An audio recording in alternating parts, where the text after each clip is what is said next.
اب یہ عبادت کیا ہے؟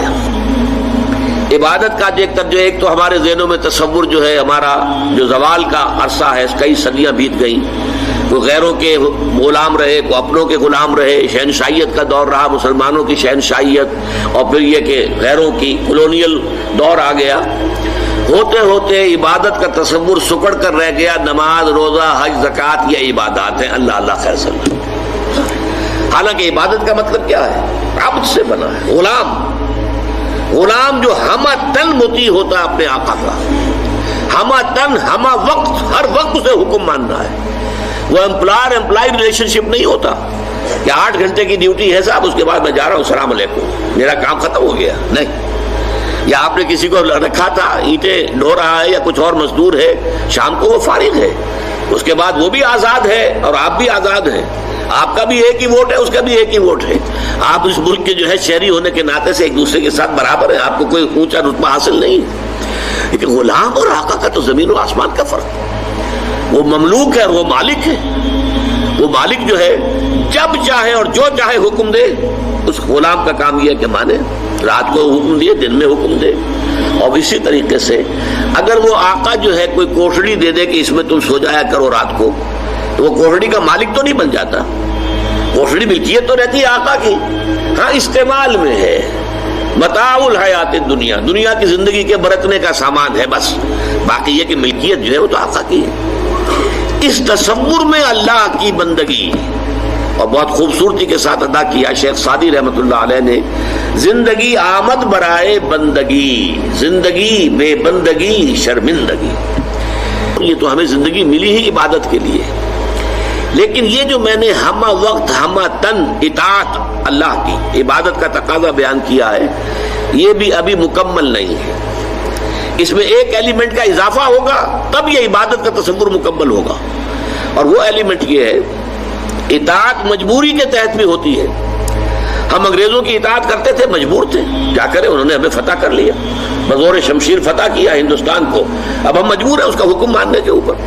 تو جبری جو اطاعت ہے وہ عبادت نہیں کہلائے گی۔ عبادت کے لیے ہوگی کہ وہ اطاعت محبت کے جذبے سے سرشار ہو کر کی جا رہی ہے، اللہ کی محبت کے جذبے سے سرشار ہو کر ہمہ تن ہمہ وقت ہمہ وجوہ اطاعت۔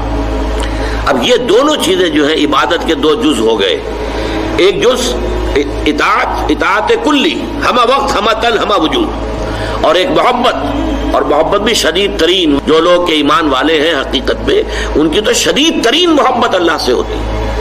ان دونوں میں کیا رشتہ ہے، کیا تعلق ہے، کیا ریشیو پروپورشن ہے، اس کی خوبصورت ترین مثال یہ ہے کہ ایک ہمارا جسم ہے، یہ نظر آ رہا ہے، 2.5 من کا یہ جثہ ہے، یہ سب کچھ جو ہے سامنے ہے، ظاہر ہے، لیکن ایک اس کی جان ہے، وہ نظر نہیں آتی۔ اس جسم میں وہ جان نہ ہو تو یہ جسم گل جائے گا، سڑ جائے گا، جلد از جلد اس کو قبر میں اتارنا ضروری ہو جائے گا۔ وہ جان نظر آنے والی شے نہیں ہے، لیکن اس جسم کا سارا وجود اس جان کے اوپر منحصر ہے۔ وہ جان ہے تو یہ سب کچھ ہے، اور جان نکل گئی تو یہ کیا ہے؟ وہ تو پھر ایک عناصر ہے جو منتشر ہو جائیں گے، تھوڑا وقت لگے گا، اس کے بعد سب کے سب تحلیل ہو کر ختم ہو جائیں گے، یا جو حشرات الارض آ کر کھا پی جائیں گے اس کو۔ اسی طریقے سے سمجھ لیجئے کہ عبادت کا جو جسد ظاہری ہے وہ ہے اطاعت۔ اطاعت جب انسان کرتا ہے تو نظر آ جاتا ہے۔ آپ نے اللہ تعالیٰ کے حکم کے مطابق نماز پڑھی، نظر آ گیا آپ نے نماز پڑھی ہے۔ آپ نے اللہ تعالیٰ کے حکم کے مطابق روزہ رکھا ہے، سب کو معلوم ہو گیا کہ انہوں نے روزہ رکھا ہے۔ اطاعت نظر آتی ہے، لیکن اس محبت کا معاملہ کیا ہے وہ نظر نہیں آتی، وہ اندر کی شے ہے۔ لیکن اگر وہ محبت نہیں ہے تو یہ جسد ہے ایسے جسد کے مانند جس میں جان نہیں ہے۔ اطاعت جو ہے عبادت تب بنے گی جبکہ اس کے اندر محبت کی شیرینی، محبت کی حلاوت شامل ہو جائے، اللہ تعالیٰ کی محبت جو ہے وہ اس کے اندر رواں ہو، جاری و ساری ہو، سرایت کر جائے پورے وجود کے اندر، تب وہ عبادت بنے گی۔ اس کو بہت خوبصورتی کے ساتھ امام ابن تیمیہ کے شاگرد رشید حافظ ابن قیم نے بیان کیا ہے۔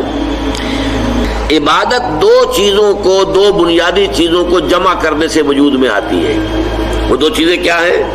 حد درجے کی محبت اللہ کے ساتھ، حد درجے کی محبت، اور حد درجے میں اللہ کے سامنے اپنے آپ کو جھکا دینا، بچھا دینا، اپنے عجز اور تذلل، عاجزی، اطاعت گزاری، اطاعت شعاری، اس میں بھی انتہا کو پہنچ جانا، یہ دو چیزیں جب جمع ہوتی ہیں تب جا کر عبادت مکمل ہوتی ہے۔